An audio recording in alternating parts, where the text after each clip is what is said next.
So when you observe the text, you want to look for particular words that will give you a hint as to what's going on. Когда вы наблюдаете текст, вы ищете конкретные слова, которые дают вам зацепку, подсказку, что происходит вообще.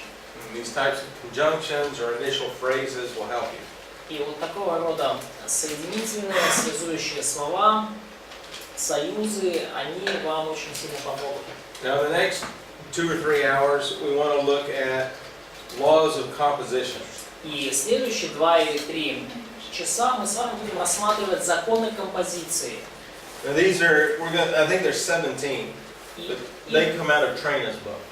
17, они все пришли из книги Троины, которую вы все, конечно же, знаете. So again, we want to raise the awareness, not memorize. И опять же, мы хотим просто увеличить свою осведомленность. Мы не заучим все это на память. But we want to look for these patterns. Мы хотим увидеть эти закономерности. We talked about individual words that will lead to the pattern.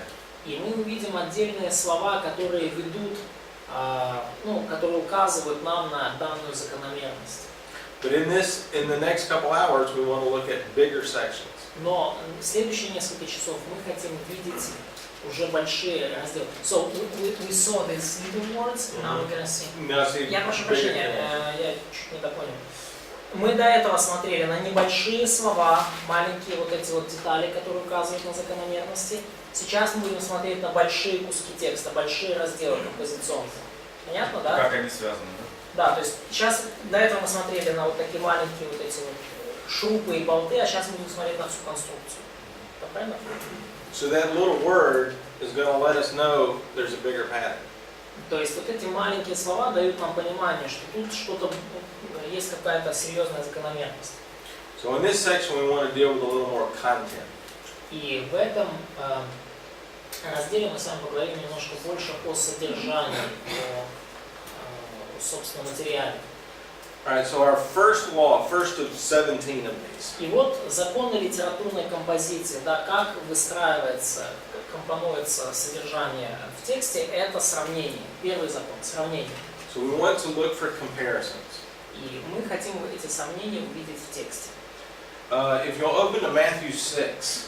Если вы откроете Матфея 6 главу, Matthew 6, verses 25 through 34. Матфея 6 глава с 25 по 34 стих. This section will have almost all of these. В этом разделе Писания почти все построено на сравнении. So if you keep your Bible open to Matthew chapter 6, you'll see these. И если вы откроете вообще вашу Библию на 6 главе Матфея, то вы все это увидите. But I'll add up on the screen some other examples as we go along. Но я выведу вам на экран еще другие примеры по мере того, как мы дальше продвигаемся. Alright, so if we look at Matthew 6, 28 and 29, we have a comparison of like things. И, например, вот мы посмотрим Матфея 6 главу с 28-29 стих, и мы увидим сравнение похожих вещей. So in verse 28, what's the first point of comparison? И в 28 стихе, что является первым объектом сравнения? Лилис. Lilies. And what are we going to make the comparison about? И с чем мы эти лилии сравниваем? Clothing. С одеждой, да? With clothing. Okay, clothing. That's right. So lilies have clothing, and Solomon in verse 29 has clothing. То есть мы видим, что у лилии есть одеяние, и у Соломона есть одеяние какое-то, да? And so the author is going to compare two things. И автор здесь сравнивает две вещи. And so as we observe this, we want to see what the comparison is. И когда мы наблюдаем эти моменты, мы уже начинаем постигать, да, в чем же идея сравнения. Sometimes it'll be a whole chapter of comparison. Иногда сравнение представляет собой целая глава. Hebrews 11, you may be familiar with this one. Евреям 11 глава, вы, наверное, с этим знакомы. So the first statement is about faith. Первое там утверждение о вере. Verse 2 says, by it or by faith, the men of old gained approval. Ну вот в этой вере свидетельствованы древние. Сейчас я в современных скажу. And now we get a list of by faith. Да, то есть наши праотцы жили такой верой и заслужили одобрение. И теперь дается список героев веры. I assume that's what that word is. By faith. By faith, yeah. So you see it By faith, again, by faith. again, То есть, again. и дальше идет вот это верою, верою, верою, верою, верою. So now we have a comparison of what faith looks like. И теперь у нас вот есть такое сравнение того, вообще как вера выглядит в действии. And so this is a comparison of like things. То есть это сравнение похожих вещей. Sometimes it's very obvious that there's a comparison. Но порой совершенно очевидно, что речь идет о сравнении. Ну, что имеет место сравнение. We have the word simile. Do I have a simile? То есть, когда мы видим, например, слово «подобно», подобно тому, как... And we recognize that with our English word as. То есть это вот, секунду, как олень, как эта песня, да? Да. Как олень, как лань живает потоком воды, так живает душа моя к тебе, Боже. So here we have as the deer pants. Да, вот как мы, ну как лань, да, как лань живает потоком воды. And the comparison is to my soul. И сравнение лани с кем? С душой. There's a famous song, as a deer belongs to water, probably it's in English too. Okay. And it's translated Ukrainian, it's very popular, and all of them are singing that before lectures, so now it's choir. Now here's an opportunity to deal with literal language. Но вот здесь opportunity. This is a good time to talk about it. Да. Ну вот и как раз вот хорошее время, чтобы поговорить о образном и буквальном языке. Verse 1 there has one meaning. Стих 2, да? У стиха 2 лишь одно значение. It's interesting. Y'all stick with the Hebrew one and the English doesn't. Interesting. Y'all in verse 2, we're in verse 1. Okay. Yeah, because it's just the translation. Because verse 1 in Hebrew is the Verse 1 is like, for the superscript. director of the music, you can ask. Exactly. Good. Okay, so verse 2 then has a literal meaning. Итак, у стиха 2 есть буквальное значение. But it uses figurative language. Но используется при этом образный язык. And so this type of figurative language brings out more of an emotional context. То есть такого рода образный язык, он вносит он приносит эмоциональность в текст. But that emotion can be defined. Но эту эмоцию при этом можно определить. То есть эта эмоция, как не какая-то странная, да, есть конкретная эмоция. So as you understand how a deer is thirsty for water. То есть если вы понимаете, как вот это, да, что лань жаждет потоком воды, You understand the same concept with your soul and God. то вы начинаете понимать ту же концепцию в отношении своей души и жажды по Богу. 1 Peter 2:2 is another example. 1 Петра 2:2 такой же пример. Like newborn babes and milk. Новорожденные младенцы и молоко. So here we have the clue with the host. Whenever you use host, that's a simile. И вот здесь мы видим вот эту подсказку в греческом, да, ос, да, и там, где мы видим это ос, там вот это вот подобно, как. So we have a grammatical marker that lets us know there's a comparison. То есть есть грамматический маркер, дорожный знак, который показывает нам тут сравнение, подобно новорожденным младенцам, да, можно так перевести.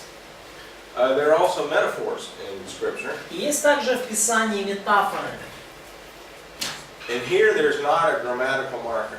И вот здесь маркер не грамматический. Here in John 6:35, здесь, в Иоанна 6:35, Jesus just says, I am the bread of life. Иисус просто говорит: «Я есть хлеб жизни».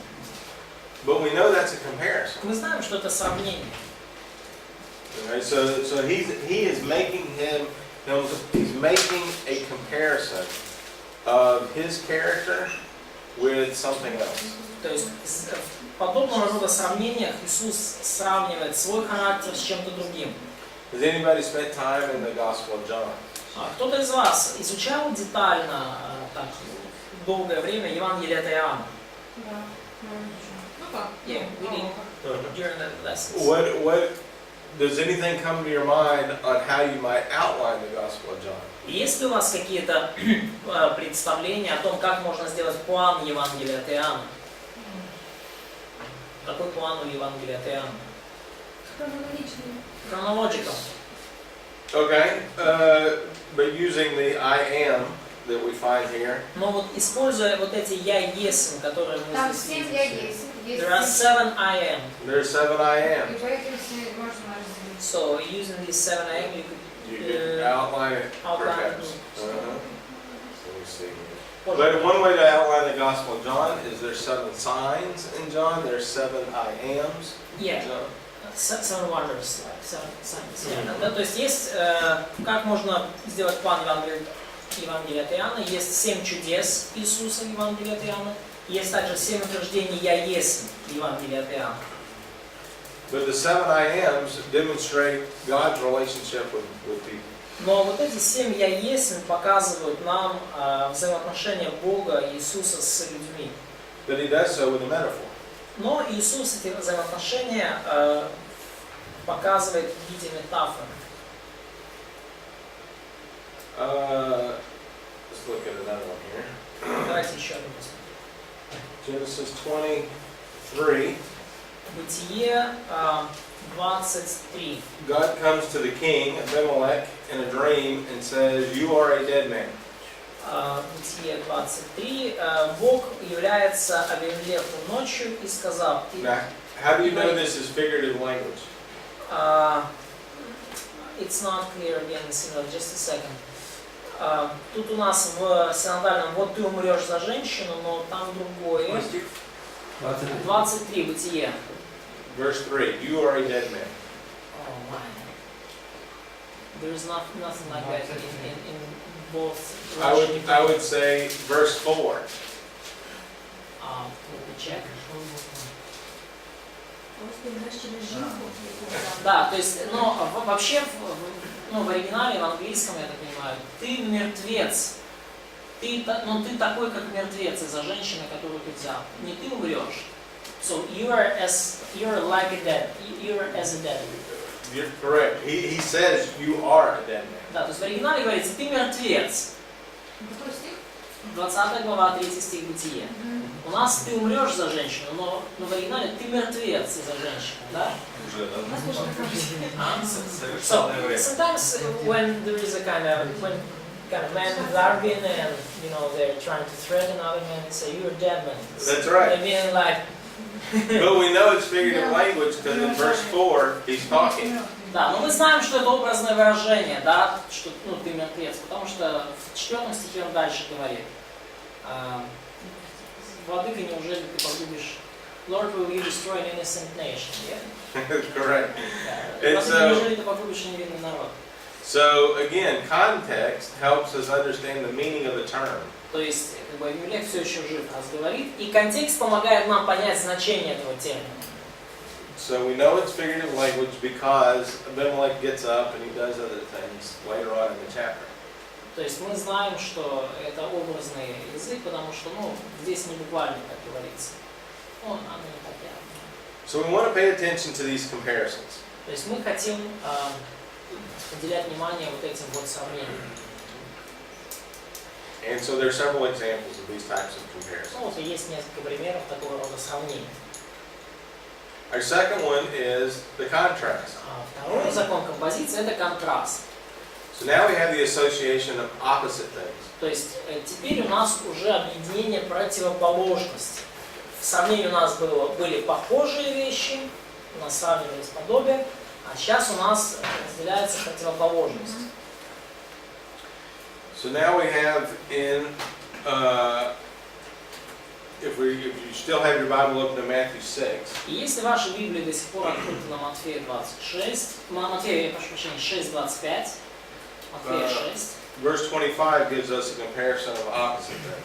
Вот 25 стих нам дает контраст вещей, которые противопоставление непохожих вещей. Противоположности. Противопоставление противоположности.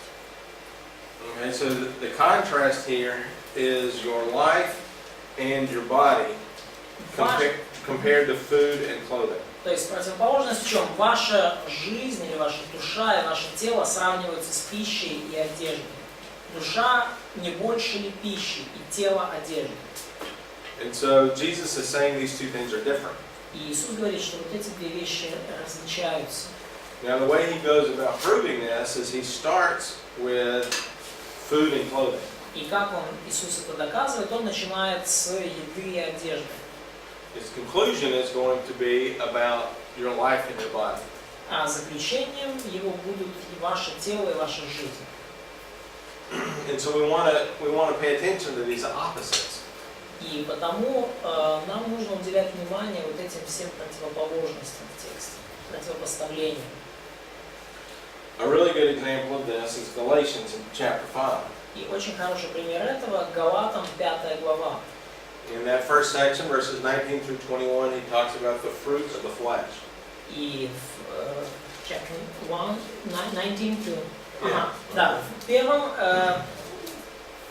куске этого абзаца сначала Павел говорит о делах плоти, да, с 12 по 21 стих. In the next couple verses, he gives the fruit of the Spirit. А в следующих нескольких стихах он в противоположность приводит плоды духа.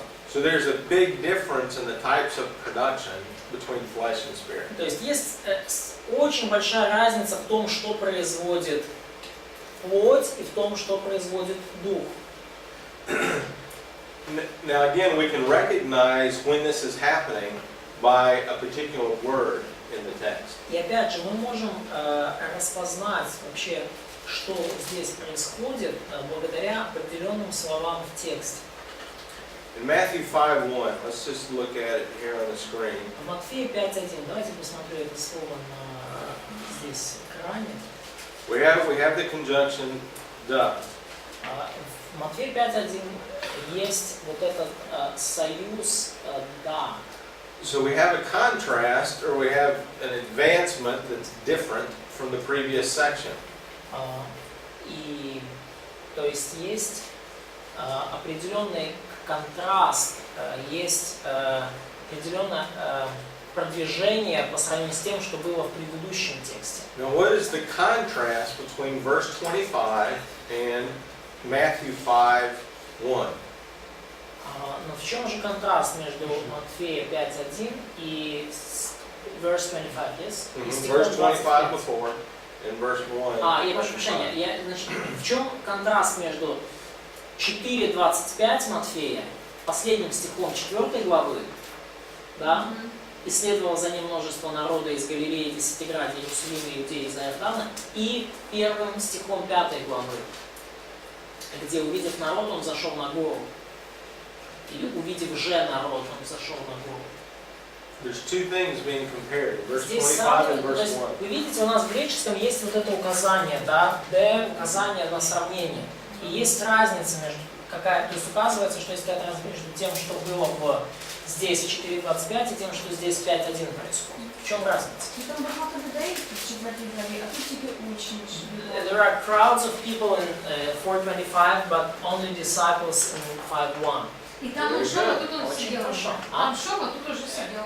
There he was kind of walking, and here he is sitting. Sitting. There you go. Хорошо. And you can also say Galilee and Decapolis, and now you can say mountain. И до этого у нас, да, вы видели там Галилея, Десятиградие, вот все вот эти места. A civilized place and a place of no people. То есть обитаемые места, где живут люди, и гора, где люди не живут. So looking at verse 1, which one of those three different contrasts is emphasized? И глядя на стих 1, какой из этих вот контрастов, противопоставления, на каком делается акцент? И это увидев же народ, по сути, надо переводить. Увидев же народ. Ну, наверное, контрастно увидев же народ. Есть, мы уже говорили, есть три контраста, да, между этими. Какой это контраст? Да, то есть есть три контраста между двумя стихами. Народ, ученики, обитаемые места, гора, шел, сидел. Да, три контраста. На каком из них в тексте делается акцент? Народ, на народе. The contrast in народ и шел. the people and disciples. That's right. Это правильно. Because he begins with the crowds. Потому что вот он начинает с народа. When he saw the crowds. Увидев же народ. And so you can see these clues in the text to see what the author is pointing out. И вы можете видеть вот эти вот зацепки, подсказки в тексте, чтобы понять, что вообще хотел акцентировать, показать автор. And so you see one thing in verse 25, a different thing in verse 1. И вы видите вот что-то одно в стихе 25, что отличается от стиха 1. In the first phrase, which is it's a participle. И первая фраза, которая причастный оборот, правильно переведено. That identifies the main change. Вот этот причастный оборот, увидев народ, он определяет основную перемену здесь. В чем поворотный момент? Да? Всем понятно, да? Вот то, о чем говорили, да? Причастный оборот перед главным глаголом указывает на смену чего-то. In the Galatians passage that we were talking about, В отрывке из Галатам, о котором мы говорили, we have a contrast between two fruits. есть контраст, да, между двумя плодами, точнее, между делоплоти и плоды духа, да? Here in verse 22, the contrast is uses the. Вот и в 22 стихе вот есть вот это тоже «д», и у нас переведено как «же», плод же духа. That's kind of interesting because that's a soft contrast. Интересно, что в данном случае контраст такой мягкий. То есть «д» это контраст мягкий, а «ла» жесткий контраст. Здесь контраст странный, но мягкий. I would have to look at the bigger context and think about this, but this would make you think. Ну, то есть мне вообще надо посмотреть более такой широкий контекст и что там происходит, но это уже заставляет задуматься. In Romans 1:21, Римлянам 1:21. let's see, we have Allah right here, so we have two different contrasts. У нас там аж два контраста. Now notice this contrast in verse 21. Think about the logic of this verse. Notice the contrast like. Yeah, think about the logic of verse И 21. подумайте о логике в стихе 21. Как логика? Вот тут два контраста есть, да? It says they knew God, but became futile in their speculations. Один контраст то, что они, познав Бога, осуетились в умствованиях своих. And that's rather interesting. Это уже интересно.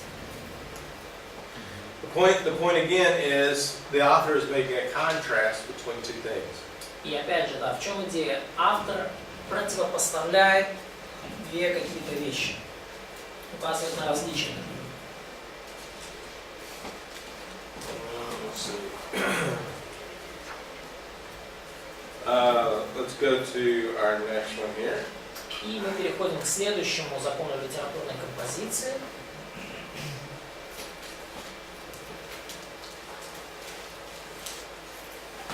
Repetition. Повторение.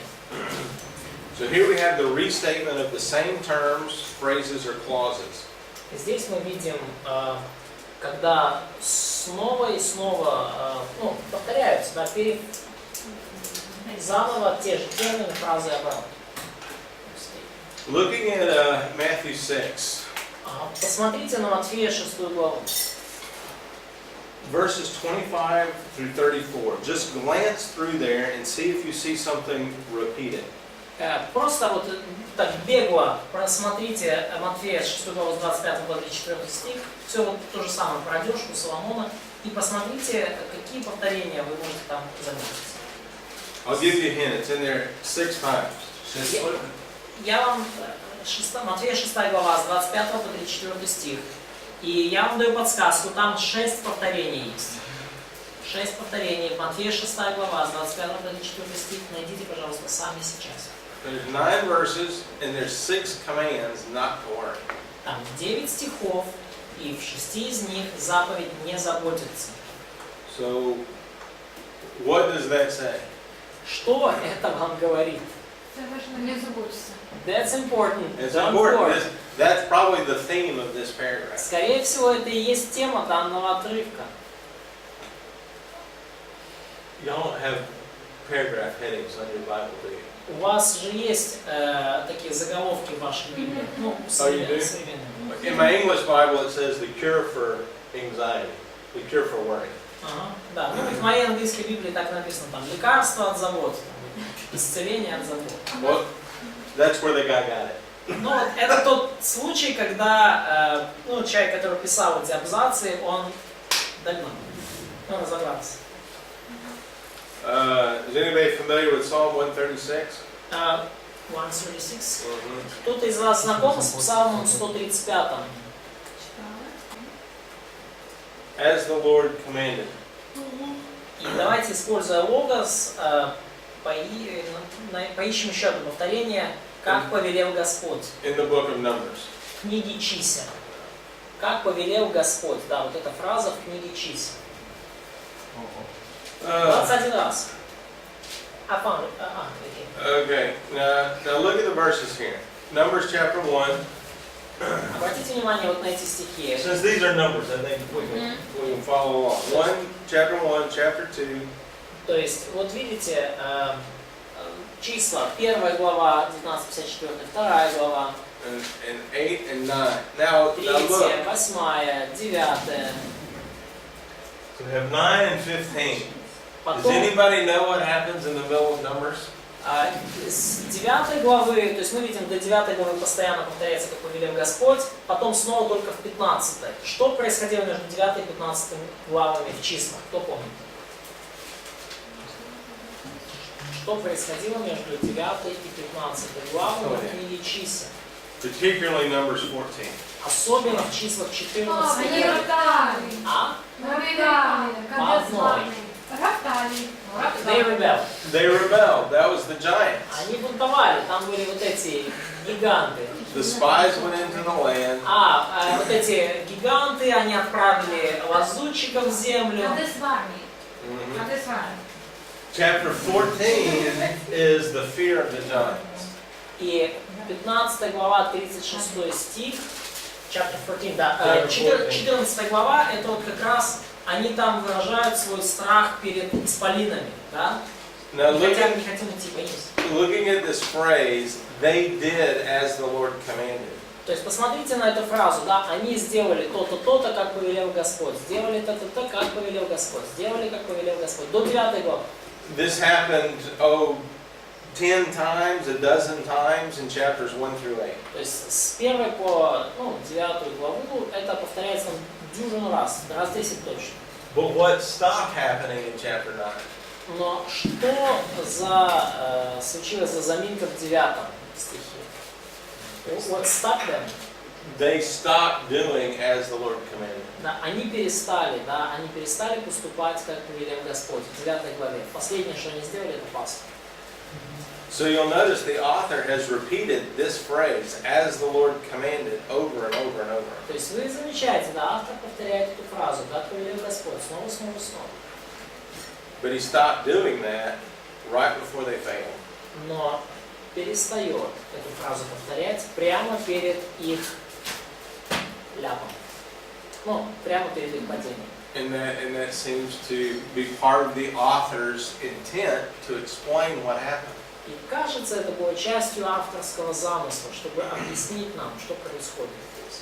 So if you're real in tune you want to pay attention to these repeated phrases. И если вы действительно так серьезно настроились, да, и внимательны, то вы будете обращать внимание на вот эти повторяющиеся фразы. And they can give you insight into the passage. И они вам могут приоткрыть кое-что в отрывке.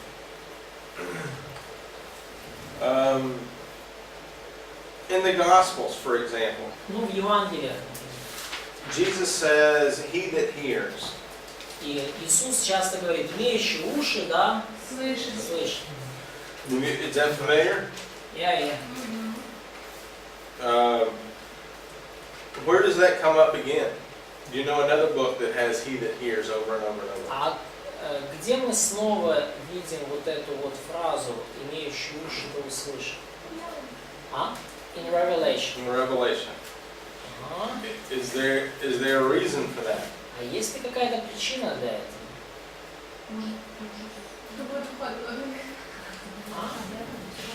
За то, что это сказал Иисус. Because Jesus said that. That's right. In the first advent, Jesus said, "If you have ears, listen to these things." И при первом своем пришествии Иисус сказал, если есть у вас уши, слушайте, что я говорю. In reference to the future, there's a result of having ears that hear. Ну, а что касается будущего, то там уже результаты того, что тот, кто имел уши, услышит. And for example, verse 7 here, Revelation 2:7. Ну, например, Откровение 2:7. He who has an ear, let him hear what the Spirit says. Имеющий ухо да слышит, что Бог говорит церквам. And then it says, to he who overcomes will get this privilege. Побеждающему дам вкушать от древа жизни, которое посреди рая Божьего. And that phraseology is going to be with every church. И вот такая фразеология, такая фраза, имеющая ухо да слышит, будет для каждой церкви. And so that phrase connects us with the Gospels to Revelation. И эта фраза связывает у нас Евангелие и книгу Откровения. Now think about who's the author of Revelation. И подумайте о том, кто является автором книги Откровения. The author of Gospel of John. Exactly. Совершенно верно. He was there. He heard all of that. Он был там, когда был Иисус, он все слышал. And so he makes a connection as to what he lived in the ministry of Jesus with the prophecy. И он связывает таким образом то, что он слышал во времена земного служения Христа, и с его пророчеством. So that which is repeated is very important. Итак, то, что повторяется, весьма важно. And you can make connections across Scripture. И вы можете проводить вот такие взаимосвязи через все Писание. This concept is also found in Old Testament quotations. И эту концепцию вы также можете обнаружить в цитатах из Ветхого Завета. Why are the writers of the New Testament quoting the Old Testament? Почему авторы Нового Завета цитируют Ветхий Завет? По какой причине? Двухнедельный курс был. А? They are Jews and they have this ground base. Що це не просто вони придумали, що це...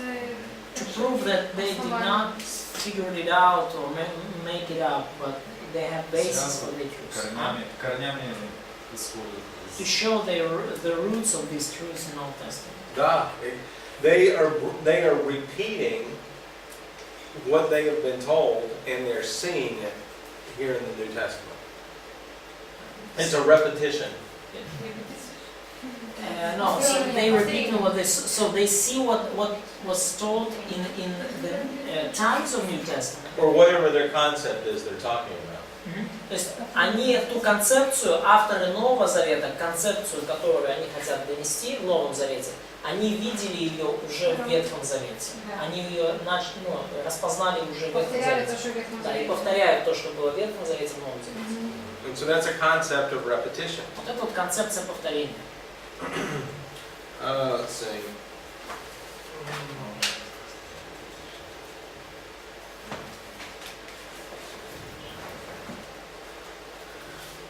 In 1 Corinthians 15, 1 Коринфянам 15. That's the big chapter on resurrection. Большая глава касательно воскресения из мертвых. In verses 12 through the rest of the chapter, И со стиха 12 и до конца главы Paul uses this phrase, if Jesus was resurrected. апостол Павел постоянно повторяет фразу «Если Иисус if Jesus was not resurrected». If in some reference to the resurrection. Да, он повторяет фразу, да, что если Христос воскрес, и упоминает, да, воскресение. He makes that type of statement 7 times in this chapter. Да, и он делает такого рода утверждения постоянно в тексте. And you'll notice if something's repeated 7 times, 7 is generally an interesting number. И мы замечаем, что если нечто повторяется 7 раз, то это интересное такое число. So these things keep happening. То есть вот эти вещи, они продолжают случаться. Let's say the cycle of the judges is very important. И очень важным, например, является цикл в книге Судей. And so that cycle is repeated and repeated. I think it's repeated 7 times. Помните, да, о чем говорили? Время мира, восстание против Бога, идолопоклонство, завоеватели, судья, избавление, время мира. И по кругу 7 раз. Это как какой-то из пророков благословение, суд, благословение, суд. Книги Суд. In prophets, they saw a lot of times, the teacher showed them the, I think in Hosea, the kind of repetition of blessing and judgment, blessing and judgment, blessing and judgment. That's very important. Очень важно, да, хорошо замечено. And that's the thing. When you see something repeated, note it as important. И есть вот ключевой принцип, если вы видите, что что-то повторяется, значит это важно, обращайте на это внимание. Now our next concept we want to look at И следующая концепция, которую я хочу рассмотреть, is that of continuity. это концепция непрерывности, целостности. Now continuity is the repeated use of similar terms. Непрерывность, целостность – это повторяющееся использование не одних и тех же, но похожих They're not exact repetitions, терминов, фраз, оборотов. Это не точные повторы, but they're very similar. но они очень похожи. Again, back to our Matthew 6 passage. Ну, возвращаемся, например, Похоже, типа смысл один, да? so they're similar in their meaning. Yes. Да.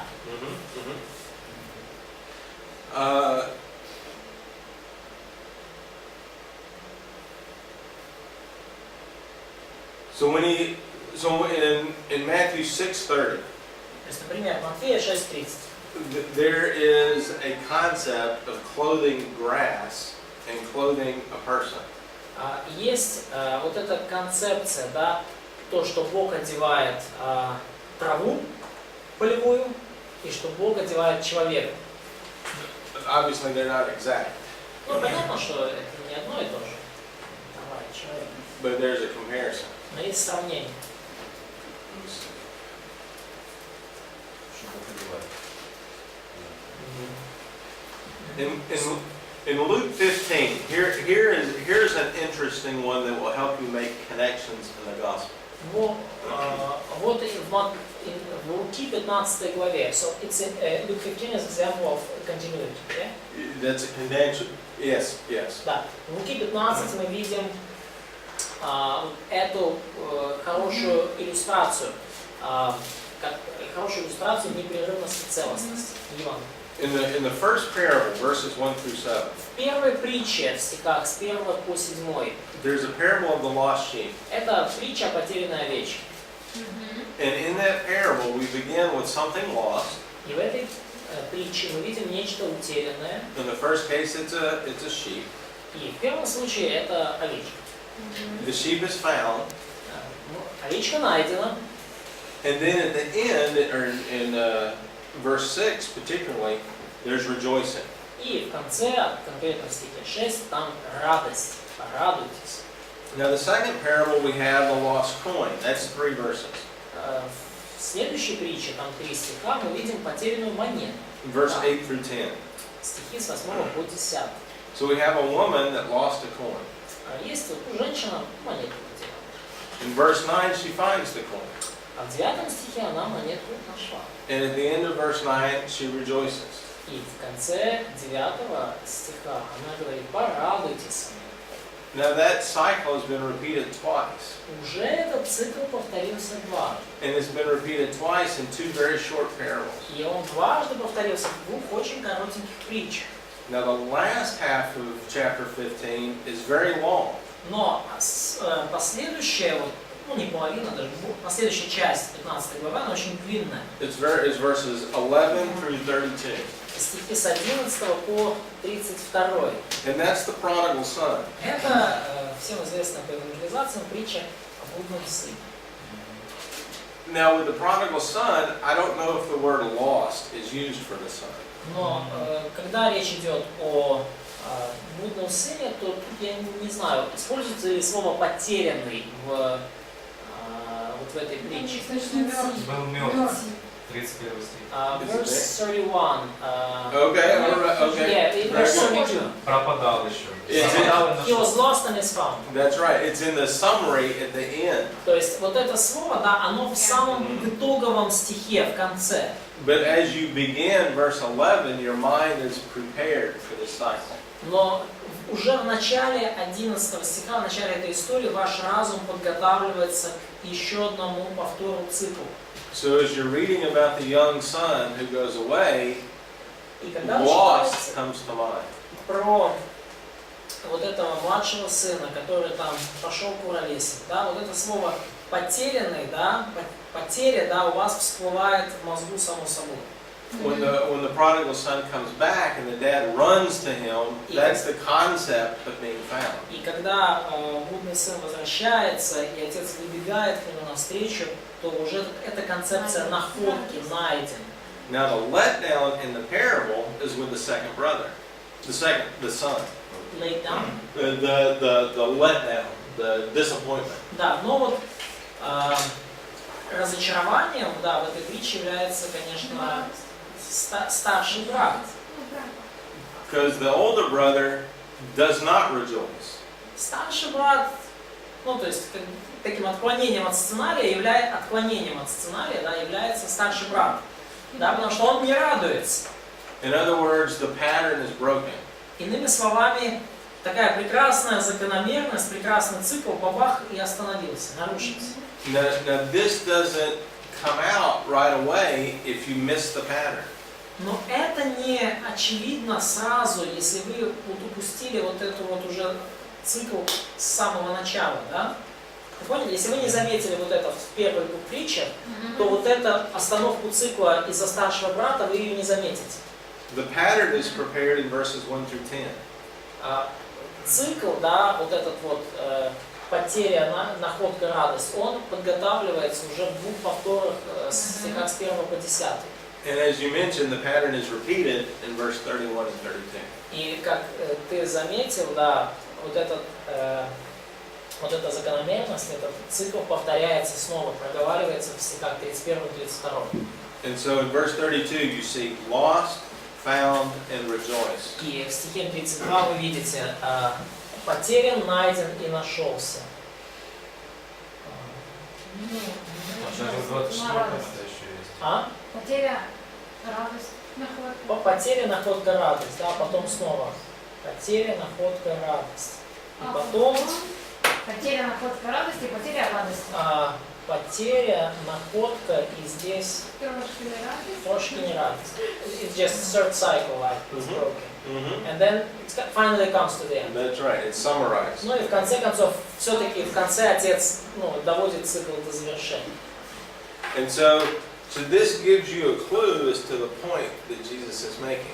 То есть это дает вам понять вот пункт, да, вот эту идею, которую Иисус пытается донести здесь. Now, who is he making the point to? А кому он эту идею доносит? To Jews. Specifically. Конкретнее. The Pharisees. That's right. So verse 2 tells us the audience. И стих 2 указывает нам на аудиторию этой притчи, кому она адресуется. So this is why continuity is very important, is you can see these things. И вот почему вот эта непрерывность, целостность настолько важна. Вы можете увидеть вот эти вещи. And it points us to a theme of the passage. И это приводит нас к теме отрывка. What are we on time? Yeah, we're fine. We have 8 minutes. All right, our next one, continuation. Следующий прием литературной композиции — это продолжение. And so this takes one particular feature and extends the discussion for a long time. То есть продолжение — это когда... Can you say in English, please? It just extends the treatment. Да, то есть like a broader picture, like a microscope, yeah? More details. Yeah. Да, то есть продолжение, когда берется какой-то один аспект темы, да, или какой-то одна деталь, образ, и она рассматривается как микроскопом, то есть расширенное повествование. Может быть, так более понятно будет. Расширенное повествование. Again, our example is Matthew 6. Опять же, наш прекрасный пример Матфея 6 глава. So, why would he say the words eating, drinking, and wearing clothes so many times? Зачем бы Иисусу повторять слова там, пить, есть и одеваться столько раз? Why doesn't Jesus just say stop worrying? Почему бы Иисусу не сказать: да перестаньте беспокоиться? We wouldn't do it, right? If it was one statement. Да, мы бы, наверное, не сделали так, как он просит, если бы он только один раз сказал. Да, чтобы дошло. So he wants them to get it. Yes, exactly. But he takes a topic and talks about it over and over and over.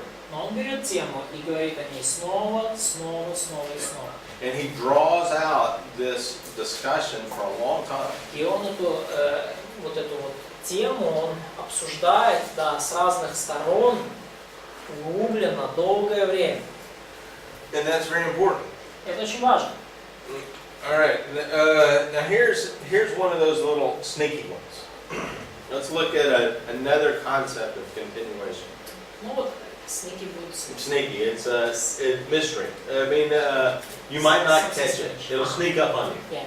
То есть, ну вот, и сейчас вот одна из таких ускользающих, малозаметных таких фишек, которые трудно увидеть. Давайте сейчас. И она связана тоже вот с таким расширенным повествованием. In Mark 14:66. Марк 14:66. Where is it that Peter betrays the Lord? Где Петр предает Господа?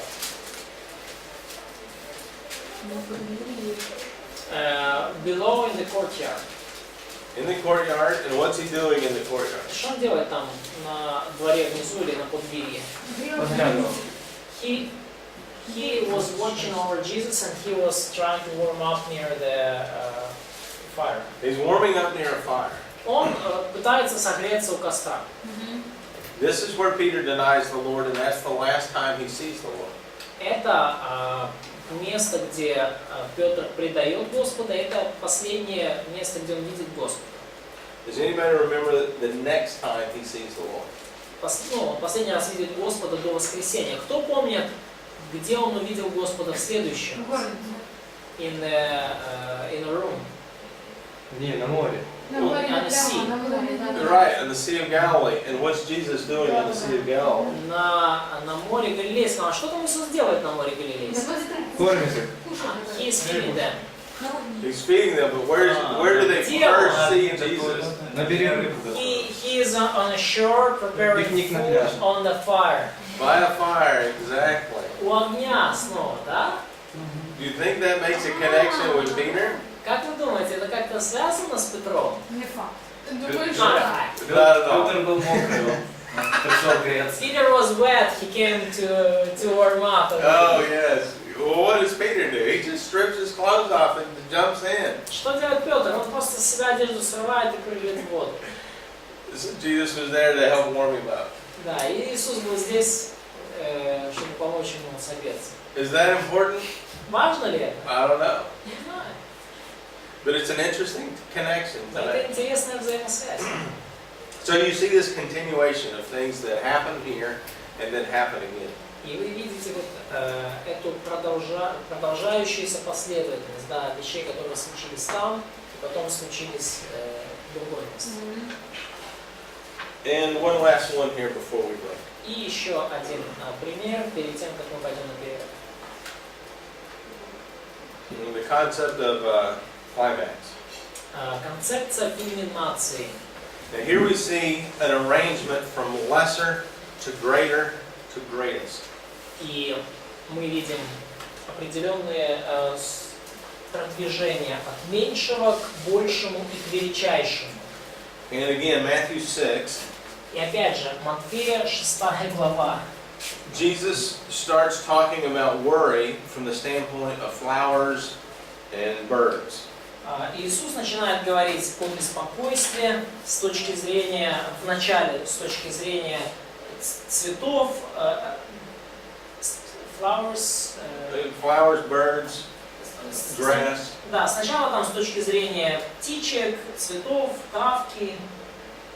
And then he moves from the flowers and the birds to your food and your clothing. И потом он от травки и птичек переходит к вашей еде и вашей одежде. But from the questions in verse 31, is that really the most important thing? Но, исходя из вопроса в 31 стихе, действительно ли это самое важное, да, что он хочет сказать? He's been speaking for about 8 or 10 verses on that topic.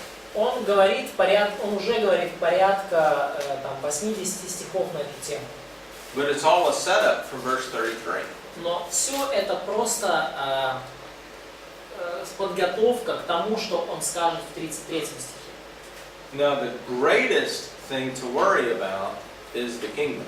Величайшее, о чем стоит переживать, это Царство Божие. And God's righteousness. И праведность. And the concept of this build-up is if you think of those first, then the other things don't matter. И концепция, которая здесь выстраивается, если вы мыслите об этом в первую очередь, все остальное не важно. So the concept of worry is a build-up to what you should worry about.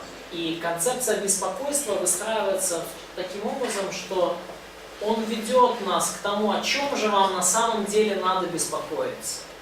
There is something to worry about. На самом деле есть кое-что, о чем стоит беспокоиться. The problem is don't worry about the wrong thing. Проблема лишь в том, что вам не нужно беспокоиться о ненужных вещах, неправильных вещах.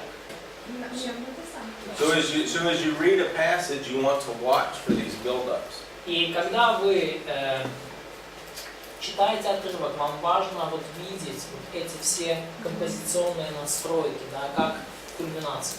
Think about the 3 parables of Luke 15. Подумайте о 3 притчах Луки 15 главе. We have a sheep, У нас есть овечка, and then we have a coin, и у нас есть монетка, and then we have a brother. и у нас есть братик младший. And so again, we build up from an animal to money. И опять же мы надстраиваем от овечки, животного к денежкам и к человеку. to now a person that we should love, actually, because he's a brother. Ну, человек, это вообще надо было бы любить, потому что он как-никак брат.